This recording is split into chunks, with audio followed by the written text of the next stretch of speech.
Božički v tem času vsako leto obiščemo otroke po bolnišnicah in če jim svojim spustom vsaj za trenutek polepšamo bivanje v bolnišnici, je naš namen dosežen. Pridemo tudi drugo leto.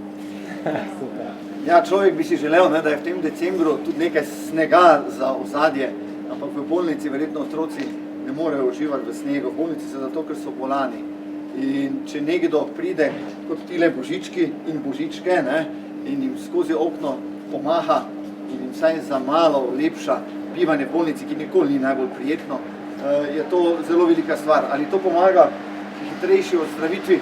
Mi verjamemo, da božički prinašajo darila, odgovarjajo na želje in s tem pomagajo našim otrokom lažje preživeti čas v bolnici. Ja, klinika za pediatrijo kar v zadnjih 3 tednih opaža porast števila hospitaliziranih otrok, predvsem na račun respiratornih infektov, pa tudi drugih okužb.